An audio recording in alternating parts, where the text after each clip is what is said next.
Alice's Adventures in Wonderland by Lewis Carroll. The Lobster Quadrille. The Mock Turtle sighed deeply, and drew the back of one flapper across his eyes.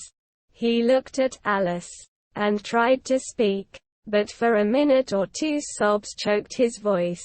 "Same as if he had a bone in his throat," said the Griffin.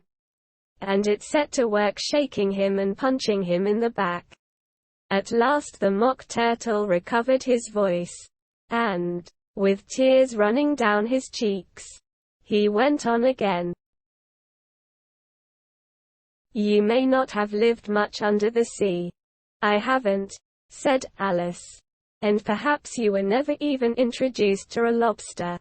Alice began to say, "I once tasted," but checked herself hastily, and said, "No, never. So you can have no idea what a delightful thing a lobster quadrille is."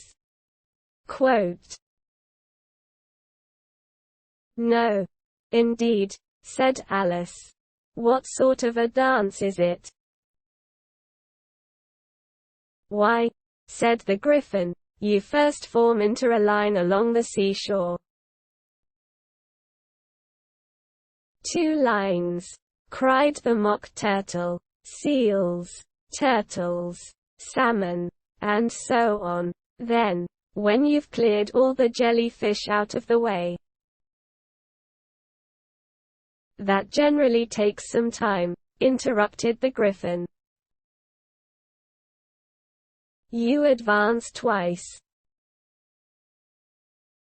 each with a lobster as a partner," cried the Griffin. "Of course," the Mock Turtle said. "Advance twice, set to partners. Change lobsters, and retire in same order," continued the Griffin. "Then, you know," the Mock Turtle went on, "you throw the lobsters," shouted the Griffin, with a bound into the air. "As far out to sea as you can. Swim after them," screamed the Griffin. "Turn a somersault in the sea," cried the Mock Turtle, capering wildly about. "Change lobsters again," yelled the Griffin at the top of its voice. "Back to land again. And that's all the first figure," said the Mock Turtle, suddenly dropping his voice.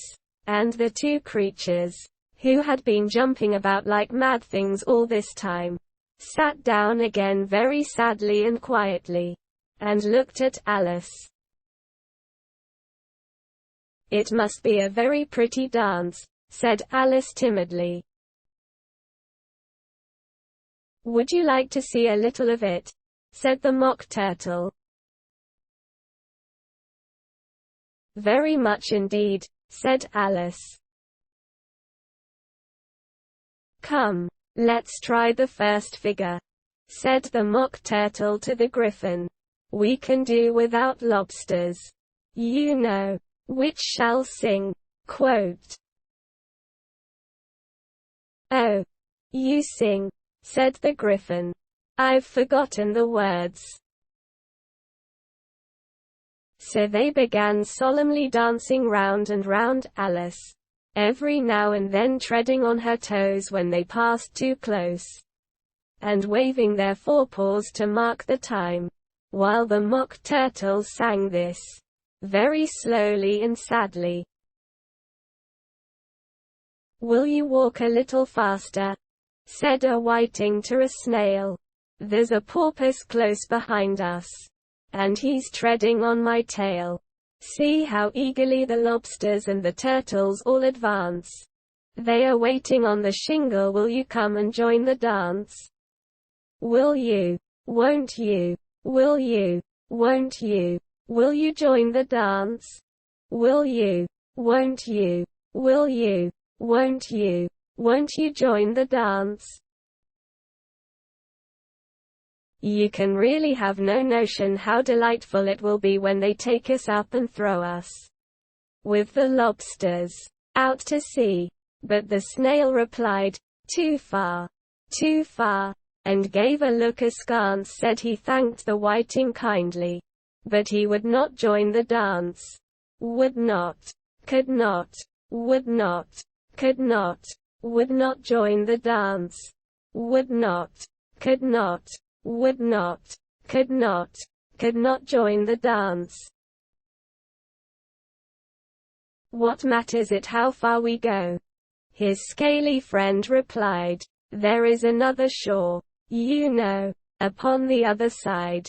The further off from England the nearer is to France. Then turn not pale, beloved snail, but come and join the dance. Will you, won't you, will you, won't you, will you join the dance? Will you, won't you, will you, won't you join the dance? Quote. Thank you. It's a very interesting dance to watch, said Alice, feeling very glad that it was over at last. And I do so like that curious song about the whiting. Quote. Oh. As to the whiting, said the Mock Turtle, you've seen him, of course. Yes, said Alice, I've often seen him at din. She checked herself hastily. I don't know where din may be, said the Mock Turtle. But if you've seen him so often, of course you know what they're like. I believe so, Alice replied thoughtfully. They have their tails in their mouths and they're all over crumbs. You're wrong about the crumbs, said the Mock Turtle. Crumbs would all wash off in the sea. But they have their tails in their mouths.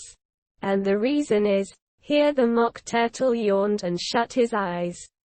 Tell her about the reason and all that, he said to the Griffin. The reason is, said the Griffin, that they would go with the lobsters to the dance. So they got thrown out to sea. So they had to fall a long way. So they got their tails fast in their mouths. So they couldn't get him out again. That's all. Thank you, said Alice. It's very interesting. I never knew so much about a whiting before. I can tell you more than that, if you like, said the Griffin. Do you know why it's called a whiting? Quote. I never thought about it, said Alice. Why? It does the boots and shoes, the Griffin replied very solemnly. Alice was thoroughly puzzled. Does the boots and shoes? She repeated in a wondering tone. Why, what are your shoes done with? Said the Griffin. I mean, what makes them so shiny? Alice looked down at them, and considered a little before she gave her answer. They're done with blacking, I believe. Boots and shoes under the sea, the Griffin went on in a deep voice, are done with a whiting. Now you know. And what are they made of? Alice asked in a tone of great curiosity. Soles and eels. Of course, the Griffin replied rather impatiently. Any shrimp could have told you that. If I'd been the whiting, said Alice, whose thoughts were still running on the song, I'd have said to the porpoise, keep back, please. We don't want you with us. Single quote quote. They were obliged to have him with them, the Mock Turtle said. No wise fish would go anywhere without a porpoise. Wouldn't it really? Said Alice in a tone of great surprise. Of course not, said the Mock Turtle. Why, if a fish came to me and told me he was going a journey, I should say, with what purpose?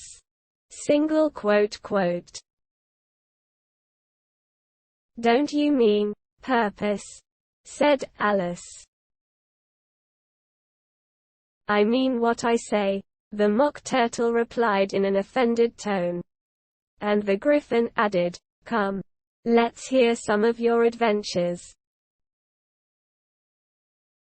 I could tell you my adventures beginning from this morning, said Alice a little timidly. But it's no use going back to yesterday, because I was a different person then. Explain all that, said the Mock Turtle. No, the adventures first, said the Gryphon in an impatient tone.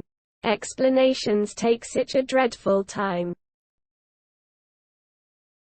So Alice began telling them her adventures from the time when she first saw the white rabbit.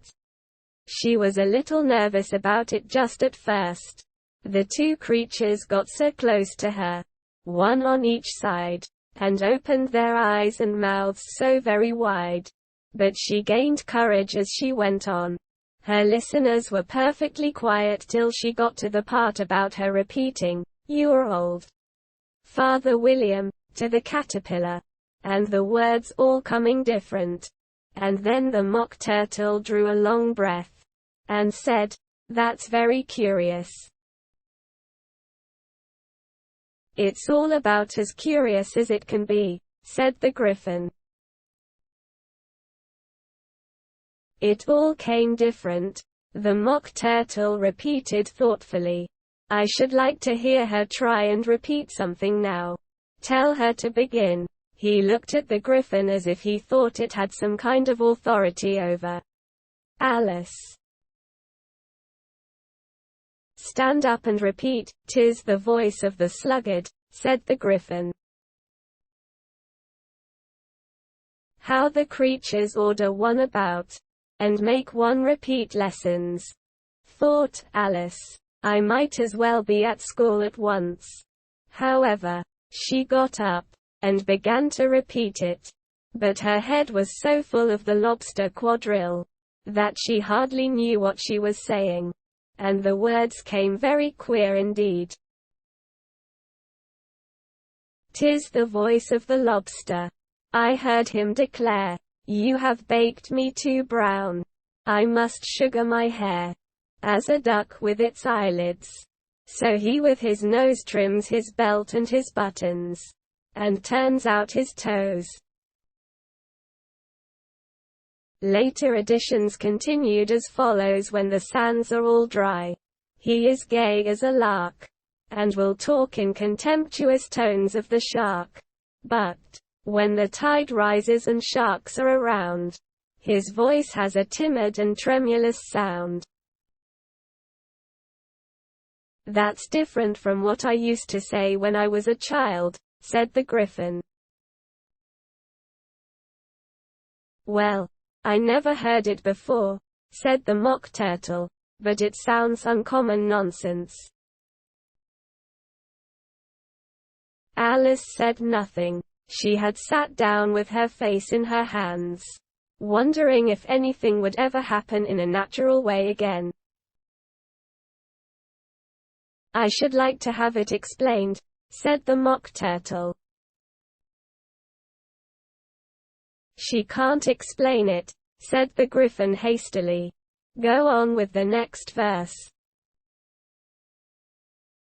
"But about his toes," the Mock Turtle persisted. "How could he turn 'em out with his nose? You know, quote. It's the first position in dancing," Alice said, but was dreadfully puzzled by the whole thing, and longed to change the subject. Go on with the next verse, the Griffin repeated impatiently. It begins, I passed by his garden. Alice did not dare to disobey, though she felt sure it would all come wrong, and she went on in a trembling voice. I passed by his garden, and marked, with one eye, how the owl and the panther were sharing a pie.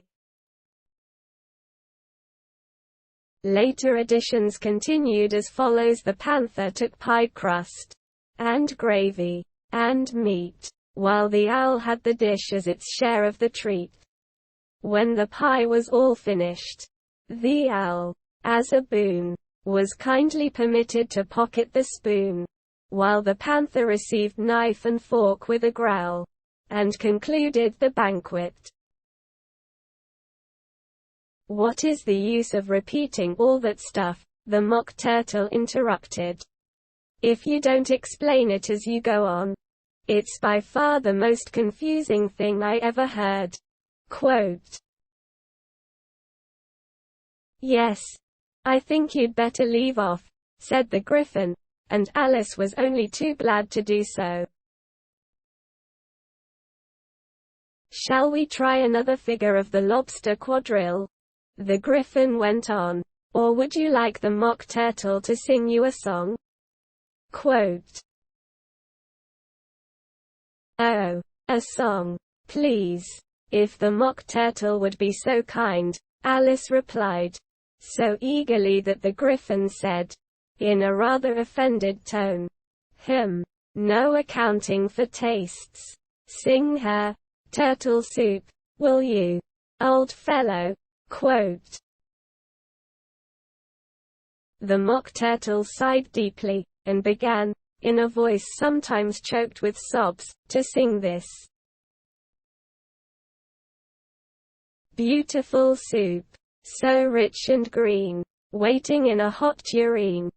Who for such dainties would not stoop? Soup of the evening, beautiful soup. Soup of the evening, beautiful soup. Beautiful soup. Beautiful soup. Soup of the evening, beautiful. Beautiful soup. Beautiful soup. Who cares for fish, game, or any other dish? Who would not give all else for 2p pennyworth only of beautiful soup? Pennyworth only of beautiful soup. Beautiful soup. Beautiful soup. Soup of the evening. Beautiful. Beautiful soup. Quote. Chorus again, cried the Griffin, and the Mock Turtle had just begun to repeat it, when a cry of, the trial's beginning, was heard in the distance. Come on, cried the Griffin, and, taking Alice by the hand, it hurried off, without waiting for the end of the song. What trial is it? Alice panted as she ran. But the Griffin only answered, come on, and ran the faster, while more and more faintly came, carried on the breeze that followed them, the melancholy words. Soup of the evening, beautiful, beautiful soup. Quote.